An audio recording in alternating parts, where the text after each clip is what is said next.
So we are letting the wise man or the wise women intercede on our behalf. Let them intercede on your behalf. Okay. We do not keel over in the sight of God for man or woman who thinks themselves to be of great stature. Okay. Now we know we do things, everything, all things decently and in order, first and foremost, but we don't keel over, okay, because of somebody's stature.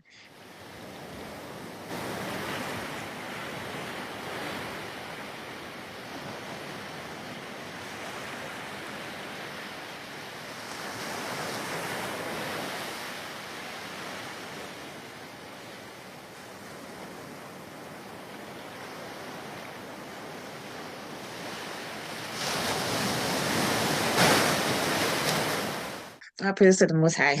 Shalom, shalom. Come back. Shalom. Welcome, welcome. In Job chapter 28, verse 28. And unto man he said, Behold, the fear of the Lord, that is wisdom, and to depart from evil is understanding. All right, all right, all right, all right. Okay, unto man he said, the fear of the Lord, that, that is wisdom. The fear of the Lord, that is wisdom, right? Okay, and to depart from evil is understanding, right? So when we look up wisdom, all right, if you got your little Strong's concordance, Strong says H2451. Is that Chokmah? Con, Okay. See, I'm trying to get it from the throat. And you got it. it says, skillful, wisdom, wise, wit, in a good or good sense. Okay. You know, you say that person got some good sense, got a good head on their shoulders. Okay. Wisdom. All right. Just to break it down for us. Um, so and then we're gonna follow it up, sis, with Psalms 11:5. So the Most High is going to Psalms 11:5. So the Most High, he's going to try us to see whether we walk it like we talk it. Okay. Psalms chapter 11, verse 5. Yahweh tries the righteous, but the wicked in him that loves violence, his soul hates. Like we said in the beginning, we don't just keel over. We have to keep up moving because he's going to try you. Can you pull out Job 23:10, please? But he knoweth the way that I take. When he had tried me, I shall come forth as gold. So if he's gonna try us, so that again, the title is "Let the Wise Man or Woman Intercede on Our Behalf." Okay, and so what is that look like? You're going to be tried through the fire. You're going to be tried to them some things. He's going to be tested. Okay, you're going to be tested so you can be approved, so you can say A, B, whatever you know what I'm saying. If job well done, we have to be tested. So so that means we have to go through something. Okay. So how do we let wisdom intercede? Proverbs 3:7, please. Be not wise in thine own eyes. Fear the Most High and depart from evil. Not leaning onto our own understanding. The hearts of men are full of evil, they're wicked. So this wise woman or this wise man, how do we let them intercede on our behalf? By not being wise in our own eyes and departing from evil. Because how many of us, there's someone in our lives right now, or that will be, trying to intercede on our behalf for whatever it is. I'm not even going to try to create a scenario tonight. Okay. But it's trying to intercede on our behalf, no matter how small it is. And we are either too prideful, too arrogant, too hard headed, getting in our emotions. Okay. We let our emotions get in the way. We're too macho, too puffed up. I know too much. You can't tell me anything, right? Um, or you feel like you taking the L, right? How much of it? How many of us are doing that, and then we don't listen because we have all of that in the way. So it's preventing us from letting that wise man or that wise woman intercede on our behalf, from pulling us out of the street from death, literally. Okay. Um, wisdom should never be shunned. Proverbs 8:13. The fear of the Most High is to hate evil, pride, and arrogancy, and the evil way and the forward mouth do I hate. Mm. All of this, we have to be tried. And how do we let the Most High try us? We have to take away our own understanding, all these things, all these thoughts, all these emotions, all this puffed up and arrogancy and pride and all this stuff. That's what he just said. The pride, the arrogancy, the evil and the forward mouth, thinking we know better. We talking to wisdom like we know better. We do that a lot in our lives. It could be for the smallest thing, y'all.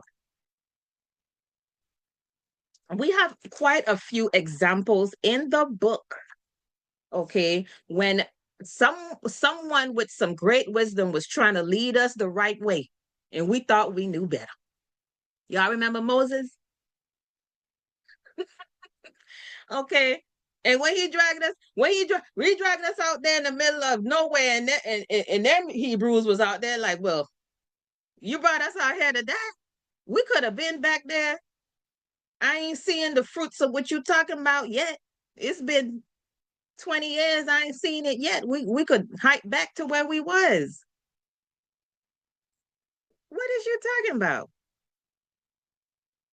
He's trying to lead you to the fruitful, but you want to go back because now you're emotional, right?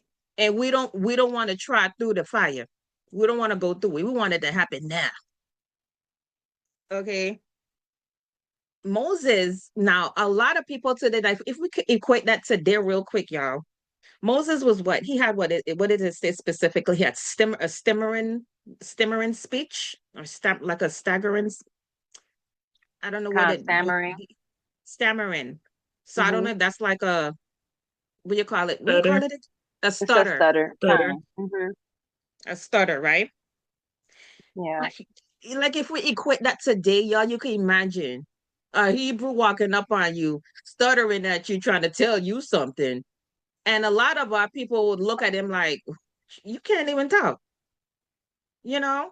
So you don't want to listen because of the stammering. Because maybe, oh, you ain't grow up in the hood, what you know? Because we do know he was raised in the palace, right? Kind. For whatever reason. So we look on a lot of people and don't think and look down on them and don't think they have any wisdom. David was another one. David was a child, was he not? He was a child when he picked up that stone. He was a sheep herder. He didn't have no weapons of war. He didn't have no war training. He wasn't the biggest and the best and the toughest of them out of the group. Y'all go back and read the story, please. This is your history. He was not the one in the lineup. When he told him to go get his sons, right? What was the dad's name? When he told him to get his sons, David was not in the lineup because he was the little tiny one. But you see where he led his people. He prayed for wisdom. He had more wisdom than the rest of them, right? And so I wanted to bring up there's a whole lot, y'all, but I wanted to go into the example with Judith, okay? Because there's a lot of, she was a woman. We have a lot of Hebrews that would not listen because it's a woman. right? Mhm. Or because she's a widow, or which she was. Judith, right? She was a widow. She was a Yes. widow. She was a woman, she was a widow. You can't tell me nothing who you is type of thing. But let's go ahead and visit that story real quick, y'all. We're gonna jump through it. Um, Sister Kaya, if you could jump through Judith chapter 8. Okay. Because again, y'all, the title is Let the Wise Man or Wise Woman Intercede on Your Behalf. If you're moving in the spirit, we will listen to wisdom, no matter if it's coming from an old woman, a young boy. It's a child will lead them. Verse 4. So we're going to hop around. Okay, Go to okay. 4 Cool. and then drop down to 6 to 8. Fine. Judith chapter 8, verse 4. So Judith was a widow in her house 3 years and 4 months. Verse 6. And she fasted all the days of her widowhood, save the eves of the Shabbat and the Shabbats, and the eves of the new moons and the new moons, and the feasts and solemn days of the house of Israel. She was also of a goodly countenance and very beautiful to behold. And her husband Manasseh had left her gold and silver, and men servants and maid servants, and cattle, and lands, and she remained upon them. And there was none that gave her an ill word, for she feared God greatly. All right, y'all. So we're skipping through the book of Judith now. Please get your book and read this story. Okay. So again, we're in the time of the king Nebuchadnezzar. Y'all correct me if I'm wrong. Because I have two stories in my mind right now. But King Nebuchadnezzar and a lot of the other nations that were round about, okay, trying to oppress Israel, right? And so we're reading here that she was a widow, and we're reading here that she was a goodly countenance, um, and that she feared God greatly. Let's so now we're at this point now where she's calling the elders to come speak to her. She didn't go to the elders. She's calling them to speak to her because, again, if you read the story, if we back up, read the story, we're finding out that things are going on. They're shutting down the water to the city, so our people are going hungry. They're starving. They don't know what to do at this point, and they're just like, well, maybe we should give up ourselves. Mhm. And I think they said we're gonna give God like 4 or 5 more days to do something, and if not, we're gonna give the people up. Okay, Con, so this is the point where we're at now. So let's go ahead to 11 to verse 11 to 13. Judith chapter 8, verse 11. And they came unto her, and she said unto them, Hear me now, O you governors of the inhabitants of Bethulia, for your words that you have spoken before the people this day are not right, touching this oath which you made and pronounced between God and you, and have promised to deliver the city to our enemies, unless within these days the Lord turn to help you. And now who are you that have tempted God this day, and stand instead of God amongst the children of men? And now try the Lord Almighty, but you shall never know anything. So she's talking to the elders of the city now. Okay. And again, we said in the beginning, we're not gonna just keel over and keep silent. And the Most High pours His Spirit onto His children. Okay, that's man or woman. Okay, and they already knew that she was of goodly countenance, and she feared God. Okay, there was not an ill word to her. And so she was able to speak to them, right? And so she's saying, you know, what you're saying is wrong. How dare you, pretty much. Okay. Mhm. You know the God we serve, right? So let's go ahead and drop down to verse 20 and then 24. Verse 20. But we know none other God. Therefore, we trust that he will not despise us, nor any of our nation. Verse 24.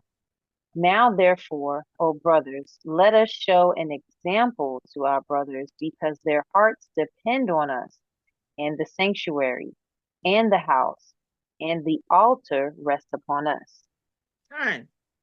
We're not serving any other gods. They had put away all other gods. Okay. Right. And so now we have to be an example. We don't fold up like cheap lawn chairs. The cheap lawn, we don't fold up. We have to stand 10 toes. Okay. Mm-hmm. Right. And move. What are we being tried for here as gold is being tried if we're not standing to that test at the end of the day? Like, okay, it has to go through an evaluation process, right? So let's go ahead and drop down, sis, please, to verse 28 to 29. Verse 28. Then said Ozias to her, all that you have you spoken with a good heart, and there is none that may gainsay your words. For this is not the first day wherein your wisdom is manifested, but from the beginning of your days all your people have known your understanding, because the disposition of your heart is good. It's good. This ain't the first time that you said something and you was right, sis. This ain't the first time. Ooh, You know? I mean, I try to yeah. push back and ignore you and like, yeah, act like you didn't know what you were saying, but nah, you was right. I had to humble myself. You was right. This ain't the first time. What you saying is right, sis. Drop down to 32 to 34. Verse 32. Then said Judith unto them, hear me, and I will do a thing, which shall go throughout all generations to the children of our nation. You shall stand this night in the gate, and I will go forth with my waiting woman. And within the days that you have promised to deliver the city to our enemies, the Lord will visit Israel by mine hand. But inquire not you of mine act, for I will not declare it to you until till the things be finished that I do. Fine. All right. So this is us trying to be in the spirit, y'all, because again, we know how we is right now in the truth right now. Who you is to think you're gonna do something? Oh, this brother can't do nothing. He too small. Or this sister can't do nothing because she's a sister. Who's to say how the spirit moving on that person if you see that they're moving in wisdom and understanding, right? And not the ways of the world, and doing everything decently and in order. We have to let pride push pride aside and see what the Most High is trying to do. Them elders could have been like, nah, we're gonna do what we're doing. We're the elders. We know more than you. All five of us together got more years than you do. You know, right? Nah, woman, you ain't gonna tell us anything. You gotta sit down and be silent. We know we got them type of bruise to deal with. Okay. So, and that's on either side. Because we look outwardly, but the Most High looks within, right? She just Okay. told the elders, I'm going to do a thing. Inquire not what I'm going to do, because she want to tell everybody what the plan is and blow up the spot, right? Mm-hmm. Okay. So now she's going to pray to the Most High God. And let's go ahead to chapter 9, verse 12 to 14, please.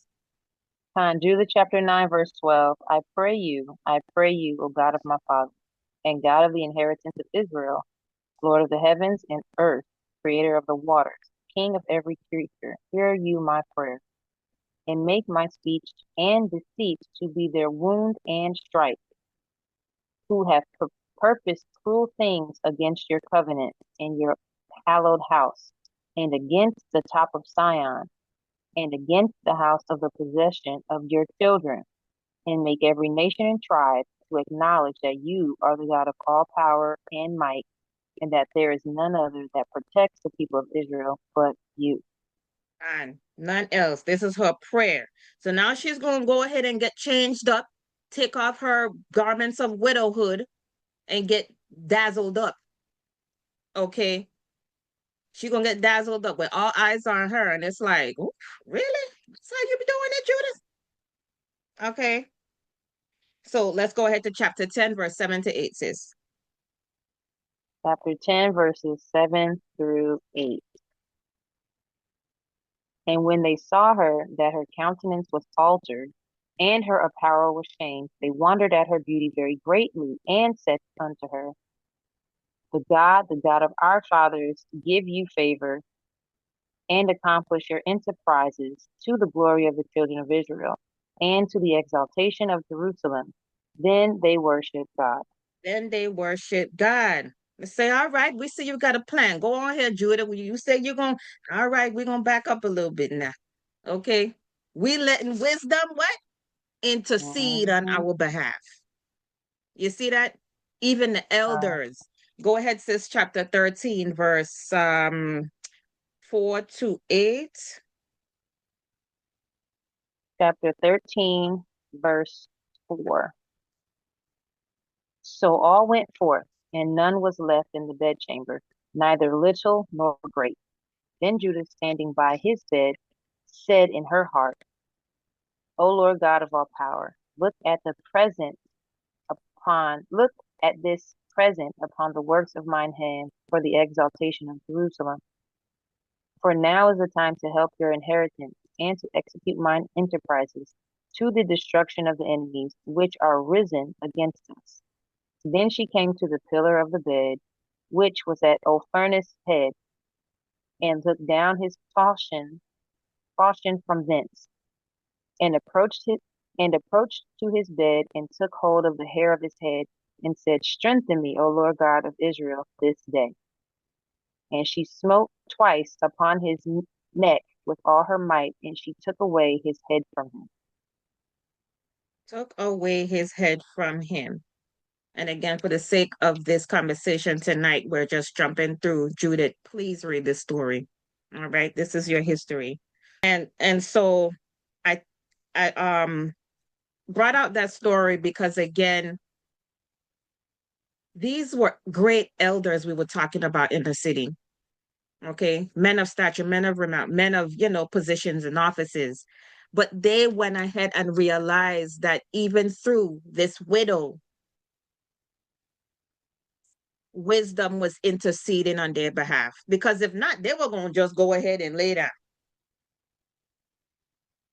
and let these other nations, I think it were the Ammonites, the Moabites, the Mhm. the Assyrians, Edom, all of them were coming in there and to set women, infants, children, everybody was going to die.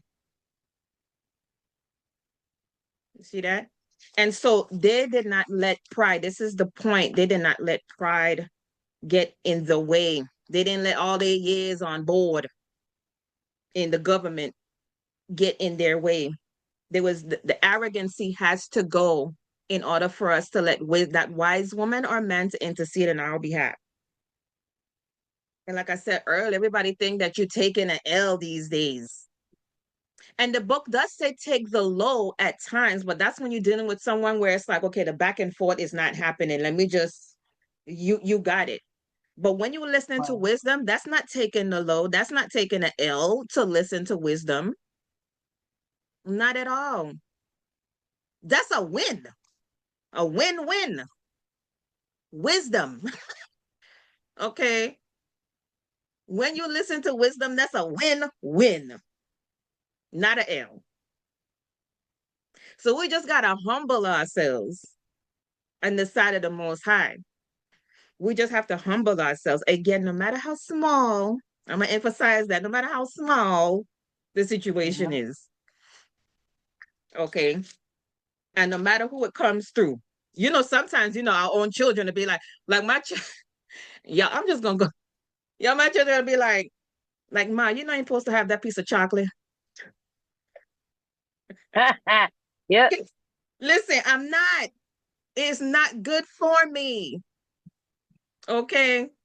But temptation keep following me. And they be right there. My 14-year-old, like, Mom, I don't know where she be coming from, too. I'm thinking I'm about to sneak something and she like, Ma, you ain't supposed to have that. Catch you you in know, mid munch. What's that? Huh? you know, Fine. we know. in the situations in our households and our marriages and how we speak to our heads and how they speak to us and how we move, when we get out the spirit, there's something there or someone there like, sis, that one ain't even right. I'm trying to tell you, if you keep doing that, it ain't gonna end up there. Like Deborah, she was out there, right? Mm, Deborah, yeah. she was out there judging the people. Oh, you know what? Okay, so this just might be just like a random thought, but with Deborah, that was an interceding, but would we consider that another form of interceding because it wasn't voluntary if you think about the story, because Barak was told to just go, and somewhere in there he kind of was like, but, and so she said, Right. okay, well, since you doing this and you want me to go and you're not trying to just do this on your own, now you're gonna win, but it's gonna go to somebody else gonna take the glory. The woman. Right. Yeah. I don't volunteer. No, that's moving in the spirit. That's wisdom Yeah, moving. and that's what I mean. That's what I mean. Yeah. I'm just mean like circumstantially. Yeah. Um, sometimes I, sometimes I think usually interceding almost sounds like somebody might only think like an intercession is because that person volunteered, they Uh, discerned, they saw, they jumped in, right? Maybe uh-huh. they noticed the person needed help and they didn't necessarily ask for it in that way where it felt um like it was like in sync versus an obligation or a result of something else that happened. You know what I Mm-hmm. mean? Like he was the only one there, Right. or he was the most experienced that day. Because then you think Just so about happy. what's her name? With King Josiah. You think about her, and they had already found the book of the law, and they Huldah, prophetess Huldah, and she ended up kind of telling Josiah what the prophet is. They came to her, and I guess she either helped interpret or helped confirm what they were reading, but it didn't sound like that they were going to necessarily go to her like Yeah. immediately. It sounded like she was the last resort or like the next whatever. You know Mm-hmm. what I'm saying? They went Mm-hmm. down the list. So that was like an Mm-hmm. intercession, but then at the same time, we don't know if it typically works like that. Like, Right. would she have normally been contacted if other prophets were around? Hey. And see, that's at the end of the day, and I get what you're saying, but that's like, I think we're doing a little, for us to be trying to figure out if you were sent intentionally or unintentionally or through the spirit or not. At the end of the day, we just have to make sure that we in the spirit enough and putting away all of this pride. What the scripture say, putting away the depart from evil, putting away the pride and the arrogancy and all of that, to make sure that we're not shunning wisdom through whoever it is that's fin to come, okay, and intercede for us. You know, like you just said with Barack. He could have easily been like, he could have went the other way. He could have not went, or he could have not listened to her because whatever. But when we do that, we find ourselves then leaning on to our own understanding, which it says not Fine, to do, fine, which it says absolutely. not to do. And intercession is the act of, I'm looking it up here, it says of pleading or praying on behalf of another person, being a mediator, um, divine intervention. And that's what it is, because we know the Most High puts everything in place where it needs to be. And it's at that point when you didn't listen, because it's not all the time where things going to look and sound and seem the way we want it to. Because the spirit is going to move. Wisdom is going to move how the Most High say is supposed to move and through who it's supposed to move to. Yeah, just Sirach 7 and 19. Okay. Forego not a wise and good woman, for her grace is above gold. Mm. That's when you were speaking about Judith. Uh, Right, right. We tend to do that too much, Israel, as a people. And so we're trying to better ourselves. We don't know now about what we're supposed to know. We don't even know the half, the smidget. We are trying, we are learning here. We're gonna fall. But the thing is that we gonna hopefully, if you're in the spirit, you're gonna get back up, right? and not look carnally with our carnal eyes, but on spiritual things. Okay? Because wisdom comes in many forms, man or woman, adult or child. We cannot put down someone because of what they look like. Wisdom should not be shunned. You got it, sis. Ezekiel chapter 3, verse 17 through 19. Son of man, I have made you a watchman unto the house of Israel. Therefore hear the word at my mouth, and give them warning from me.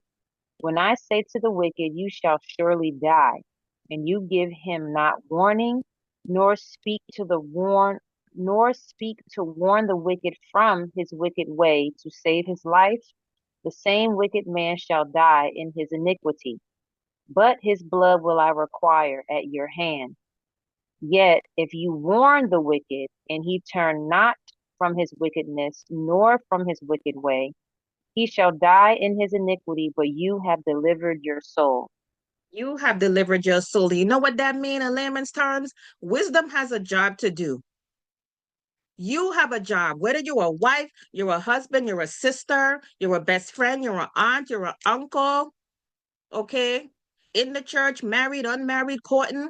Wisdom, when wisdom speaks, you speak up in all decency and in order again. But when wisdom speaks, we listen.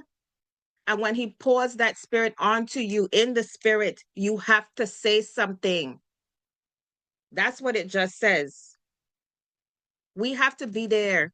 We have to be there for our brothers. We read that just now in Judith.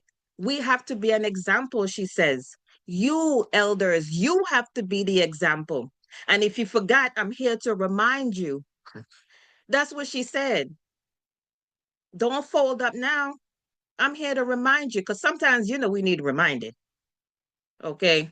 We done read the script before, but you forgot it in this situation, right?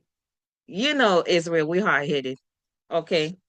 So our praises to the Most High. Let's put away the pride, the arrogancy, our stiff-neckedness, hardness, the macho man or woman, that emotional man or woman that keeps us from letting that man or woman with wisdom intercede on our behalf. And with that, sisters, it was a pleasure having you in the room tonight. And we hope to see you again in the same time, in the same place, Same place. same beauty. Because Chase Made is our Our Our duty. duty. That's right. You know it.